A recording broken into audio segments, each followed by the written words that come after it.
प्रभु की स्तुति हो। मेरे प्रियो, अध्याय 13 तक में आपने देखा कि यहोवा परमेश्वर ने किस तरह अपना भुजबल दिखाकर फिरौन और मिस्रियों पर 10 विपत्तियां डालकर अपनी प्रजा को मिस्र से निकाल ले गया। अब अध्याय 14 से आगे क्या हुआ देखिए। यहोवा ने मूसा से कहा, इस्राएलियों को आज्ञा दे कि वे लौटकर मिग्दोल और समुद्र के बीच पिहाहिरोत के सन्मुख बाल सपोन के सामने अपने डेरे खड़े करें। तब मैं फिरौन के मन को कठोर कर दूंगा और वह उनका पीछा करेगा। तब फिरौन और उसकी सारी सेना के द्वारा मेरी महिमा होगी और मिस्री जान लेंगे कि मैं यहोवा हूँ। और उन्होंने वैसा ही किया। मेरे प्रियो, परमेश्वर का उद्देश्य केवल इस्राएलियों को मिस्र से छुड़ाना ही नहीं था, परंतु जिन लोगों ने उसकी प्रजा को दुख दिया था उन्हें दंड देना भी था। इसलिए जब फिरौन का मन फिर से यहोवा ने कठोर कर दिया, तब फिरौन और उसके कर्मचारियों का मन उनके विरुद्ध पलट गया और वे कहने लगे, हमने यह क्या किया कि इस्राएलियों को अपनी दास्ता से छुटकारा देकर जाने दिया। तब उसने अपना रथ जुतवाया और मिस्र के सारे रथों पर अपने सरदारों को बिठाया और अपनी सेना को लेकर इस्राएलियों का पीछा किया और समुद्र के तट तक जा पहुंचा, जहां वे डेरे डाले पड़े थे। उन्हें निकट आता देखकर इस्राएली अत्यंत डर गए और चिल्लाकर यहोवा की दुहाई दी और मूसा से कहने लगे, क्या मिस्र में कब्रें न थी जो तू हमको वहां से मरने के लिए जंगल में ले आया है? क्या हम तुझसे मिस्र में यही बात न कहते रहे कि हमें रहने दे, कि हम जंगल में मरने की अपेक्षा मिस्रियों की सेवा करते रहें? मेरे प्रियो, इस्राएलियों ने मिस्र में यहोवा के हाथों के काम को देखा था, फिर भी उनमें विश्वास और धीरज की कमी थी।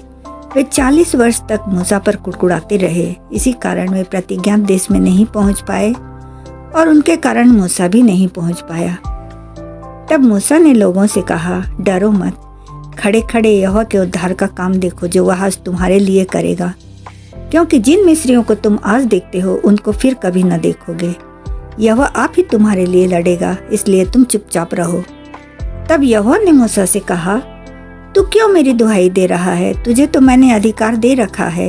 इस्राएलियों को आज्ञा दे कि यहाँ से कूच करें, और तू अपनी लाठी उठाकर अपना हाथ समुद्र के ऊपर बढ़ा और वह 2 भाग हो जाएगा। तब इस्राएली समुद्र के बीच होकर स्थल ही स्थल पर चले जाएंगे। और सुन, मैं मिस्रियों के मन को कठोर करता हूँ कि वे वहाँ भी उनका पीछा करें। तब फिरौन और उसकी सारी सेना और रथों और सवारों के विनाश द्वारा मेरी महिमा होगी। तब मिस्री जान लेंगे कि मैं यहोवा हूँ। मेरे प्रियो, यीशु की महिमा के लिए हम एक गीत गाते हैं, जो कि अग्नि और बादल में तू ही दिखा, फिर से यीशु अपना जलवा दिखा। और यही यीशु परमेश्वर के दूत के रूप में इस्राएलियों के सेना के आगे आगे चला करता था। वह जाकर उनके पीछे हो गया और बादल का खंभा उनके आगे से हटकर उनके पीछे जा ठहरा। इस प्रकार वह मिस्रियों की सेना और इस्राएलियों की सेना के बीच में आ गया। और बादल और अंधकार तो था, तो भी रात को उन्हें प्रकाश मिलता रहा और वे रात भर एक दूसरे के पास न आए। तब मूसा ने अपना हाथ समुद्र की ओर बढ़ाया और यहोवा ने रात भर प्रचंड पुरवाई चलाई और समुद्र को 2 भाग करके जल को ऐसा हटा दिया जिससे उसके बीच सूखी भूमि हो गई, और इस्राएली उसी भूमि पर चले और जल उनकी दाहिनी और बाईं ओर दीवार का काम देता था। इब्रानी 11 का 29 पद में लिखा है, विश्वास ही से वे लाल समुद्र के पार ऐसे उतर गए जैसे सूखी भूमि हो, और जब मिस्रियों ने वैसा ही करना चाहा तो सब के सब डूब मरे। पहला कुरिन्थी 10 अध्याय के 1 और 2 पद में पौलुस कहता है, हे भाइयों, मैं नहीं चाहता कि तुम इस बात से अनजान रहो कि हमारे सब बाप दादे बादल के नीचे थे और सब के सब समुद्र के बीच से पार हो गए, और सब ने बादल में और समुद्र में मूसा का बपतिस्मा लिया। तब मिस्री अर्थात फिरौन के सब घोड़े, रथ और सवार उनका पीछा किए हुए समुद्र के बीच में चले गए। और रात के अंतिम पहर में यहोवा ने बादल और आग के खंभे में से मिस्रियों की सेना पर दृष्टि करके उन्हें घबरा दिया और उनके रथों के पहियों को निकाल डाला, जिससे उनका चलना कठिन हो गया। तब वे आपस में कहने लगे, आओ हम इस्राएलियों के सामने से भागें, क्योंकि यहोवा उनकी ओर से हमारे विरुद्ध युद्ध कर रहा है। यहोवा ने मूसा से कहा, अपना हाथ समुद्र के ऊपर बढ़ा कि जल मिस्रियों और उनके रथों और सवारों के ऊपर बहने लगे, और मूसा ने वैसा ही किया। और भोर होते होते समुद्र फिर ज्यों का त्यों हो गया और मिस्री पलट कर भागने लगे, परंतु यहोवा ने उनको समुद्र के बीच ही में झटक दिया, और जल के पलटने से जितने रथ और सवार और फिरौन की जितनी सेना उनका पीछा कर रहे थे सब डूब मरे, एक भी नहीं बचे। परंतु इस्राएली सहजता से समुद्र को पार कर लिए। इस प्रकार यहोवा ने अपनी प्रजा को मिस्रियों से छुड़ाया, और इस्राएलियों ने मिस्रियों को समुद्र के तट पर मरे पड़े हुए देखा, और यहोवा के पराक्रम को देखकर उसका भय माना, और यहोवा और उसके दास मूसा पर विश्वास किया। मेरे प्रियो, निर्गमन 15 अध्याय के 1 से 21 पद तक मूसा और उसकी बहन मरियम का गीत है, जो उन्होंने यहोवा की प्रशंसा में गाया है। मूसा और इस्राएलियों ने यह गीत गाया, जो कि हम आज के दिन भी सुनते हैं, कि मैं तो यहोवा का भजन गाऊंगा, क्योंकि महाप्रतापी ठहरा है वह। इसे आप पूरा पढ़ लीजिएगा। आइए 22 पद से आगे देखते हैं कि क्या हुआ। तब मूसा इस्राएलियों को लाल समुद्र से आगे ले गया, और वे शूर नामक जंगल में आए, और उन्हें 3 दिन तक पानी का सोता ना मिला।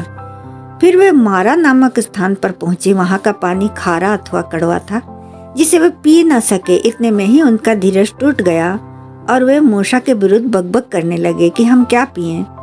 तब मूसा ने यहोवा की दुहाई दी, और यहोवा ने उसे एक पौधे के विषय बतला दिया, जिसे जब उसने पानी में डाला तब वह पानी मीठा हो गया। वहीं पर यहोवा ने उनके लिए एक विधि और नियम बनाया और उनकी परीक्षा की। यदि तू अपने परमेश्वर यहोवा का वचन तन मन से सुने, और जो उसकी दृष्टि में ठीक है वही करे, और उसकी आज्ञाओं पर कान लगाए, और उसकी सब विधियों को माने, तो जितने रोग मैंने मिस्रियों पर भेजे हैं उनमें से एक भी तुझ पर ना भेजूंगा, क्योंकि मैं तुम्हारा चंगा करने वाला परमेश्वर यहोवा हूँ। तब वे एलीम को आए, जहाँ पानी के 12 सोते और 70 खजूर के पेड़ थे, और वहां उन्होंने जल के पास डेरे खड़े किए। फिर एलीम से कूच करके इस्राएलियों की सारी मंडली दूसरे महीने के 15वें दिन सीन नामक जंगल में सीनै पर्वत के बीच में आ पहुंची। और जंगल में इस्राएली मूसा और हारून के विरुद्ध बकबक करने लगे। वे उनसे कहने लगे, मिस्र देश में हम मांस की हांडियों के पास बैठकर मनमाना भोजन करते थे, तभी यहोवा के हाथ से मार डाले जाते तो वही अच्छा होता। पर तुम हमको इस जंगल में इसलिए निकाल लाए हो कि हम सब भूखों मार डाले जाएं। मेरे प्रियो, यहोवा के प्रति उन्होंने फिर से अविश्वास प्रकट किया, जिसने उन्हें दासत्व के बंधन से छुड़ाया था। तब यहोवा ने उनको कुड़कुड़ाना देखकर मूसा से कहा, देखो, मैं तुम लोगों के लिए आकाश से भोजन वस्तु बरसाऊंगा, और ये लोग प्रतिदिन बाहर जाकर उसे इकट्ठा करेंगे। इससे मैं उनकी परीक्षा करूंगा कि वे मेरी व्यवस्था पर चलेंगे कि नहीं। और 6वें दिन वह भोजन दूना होगा, इसलिए जो कुछ वे 6ठे दिन बटोरें उसे तैयार कर रखें। तब मूसा और हारून ने सारे इस्राएलियों से कहा, सांझ को तुम जान लोगे कि जो तुमको मिस्र देश से निकाल ले आया है वह यहोवा है। और यह तब होगा जब वह तुम्हें सांझ को खाने के लिए मांस और भोर को रोटी मनमाने देगा। हम क्या है कि तुम हम पर बुड़बुड़ाते हो, परंतु तुम जो यहोवा पर बुड़बुड़ाते हो वह उसे सुनता है, और तुम्हारा बुड़बुड़ाना हम पर नहीं यहोवा ही पर होता है। फिर मूसा ने हारून से कहा, इस्राएलियों की सारी मंडली को आज्ञा दे कि वे यहोवा के समीप आए। और हारून उनसे बातें कर ही रहा था कि उनको यहोवा का तेज बादल में दिखलाई दिया। तब यहोवा ने मूसा से कहा, इस्राएलियों का बुड़बुड़ाना मैंने सुना है। उनसे कह दे कि गोधूली के समय तुम मांस खाओगे और भोर को तुम रोटी से तृप्त हो जाओगे, तब तुम जान लोगे कि मैं तुम्हारा परमेश्वर यहोवा हूँ। तब ऐसा हुआ कि सांझ को बटेरें आकर सारी छावनी पर बैठ गईं, और भोर को छावनी के चारों ओर ओस पड़ी। और जब ओस सूख गई तब उन्होंने देखा कि जंगल की भूमि पर छोटे छोटे छिलके बर्फ के कणों के समान पड़े हैं। उसे देखकर इस्राएली, जो ना जानते थे कि यह क्या वस्तु है, आपस में कहने लगे, यह तो मन्ना है। तब मूसा ने उनसे कहा, यही वह भोजन वस्तु है जिसे यहोवा तुम्हें खाने के लिए देता है। अब उसकी आज्ञा सुनो। एक व्यक्ति 1 ओमेर अर्थात 1 किलो ही बटोरा करे। और उन्होंने वैसा ही किया। किसी ने अधिक और किसी ने कम बटोरा, पर जब उन्होंने उसे ओमेर से नापा तो सब का बराबर निकला। तब मूसा ने उनसे कहा, कोई इसमें से सवेरे तक न रख छोड़े। पर उन्होंने मूसा की बात न मानी। और किसी किसी ने उसमें से कुछ सवेरे के लिए बचा लिया तो उसमें कीड़े पड़ गए और बसाने लगा। तब मूसा उन पर क्रोधित हुआ। तब वे अपनी आवश्यकता के अनुसार भोर को ही उठकर बटोर लेते थे, क्योंकि धूप कड़ी होने पर वह गल जाता था। छठवें दिन उन्होंने दूना अर्थात प्रति व्यक्ति 2-2 ओमेर बटोर लिया और मंडली के सब प्रधानों ने मूसा को बता दिया। मूसा ने कहा, कल यहोवा के लिए पवित्र विश्राम होगा, इसलिए जो तंदूर में पकाना है पकाओ और जो सिझाना है सिझाओ, और इसमें से जितना बचे कल के लिए बचा रखो। तब उन्होंने ऐसा ही किया। तब दूसरे दिन ना तो वह बसाया न ही उसमें कीड़े पड़े। तब मूसा ने कहा, आज इसी को खाओ, 6 दिन तो तुम बटोरा करो, परंतु 7वां दिन यहोवा का विश्राम दिन है, इसलिए आज तुमको मैदान में कुछ भी न मिलेगा। फिर भी कोई 7वें दिन भी बटोरने निकले, परंतु उनको कुछ न मिला। तब यहोवा ने मूसा से कहा, तुम लोग मेरी आज्ञाओं और व्यवस्था को कब तक नहीं मानोगे? यहोवा ने तुमको विश्राम का दिन दिया है, इसलिए छठे दिन तुमको 2 दिन का भोजन देता है, इसलिए 7वें दिन कोई अपने डेरे से बाहर ना जाना। अतः लोगों ने 7वें दिन विश्राम किया। मेरे प्रियो, परमेश्वर ने आदम को 2 आज्ञा दी थी। एक तो अदन की बगीचे की रखवाली करना और दूसरा वर्जित फल ना खाना, परंतु आदम दोनों आज्ञाओं को मानने में असफल रहा था। नूह कुछ हद तक यहोवा की आज्ञाओं को मानने में सफल रहा था, पर अंत में वह भी दाख मधु पीकर मतवाला हुआ और निर्वस्त्र हुआ। पहली व्यवस्था वाचा के रूप में अब्राहम को दी गई थी और वह थी खतने की व्यवस्था।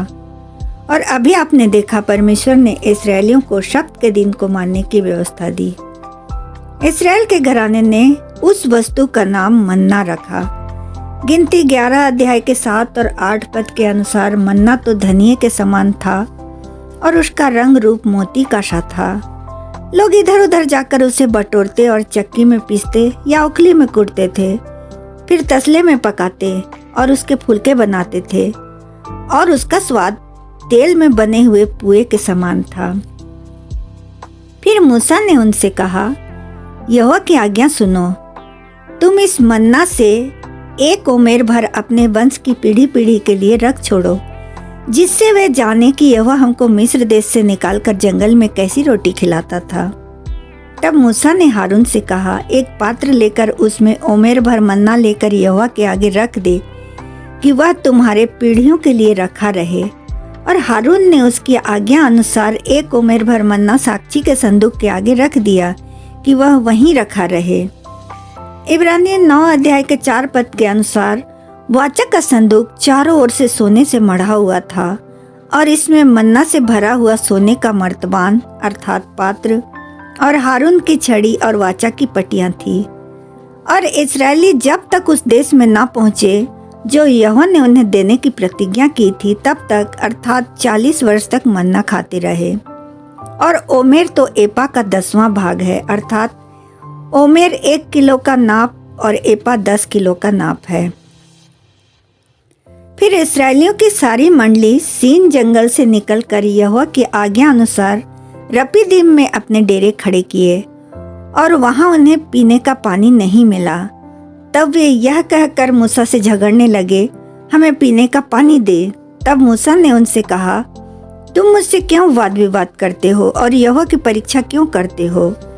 फिर वे मूसा से कहने लगे, तू हमें बाल बच्चों और पशुओं समेत प्यासा मार डालने के लिए मिस्र से क्यों ले आया है? तब मूसा ने यहोवा की दुहाई दी और कहा, इन लोगों के साथ मैं क्या करूं? ये सब मुझ पर पथराव करने को तैयार हैं।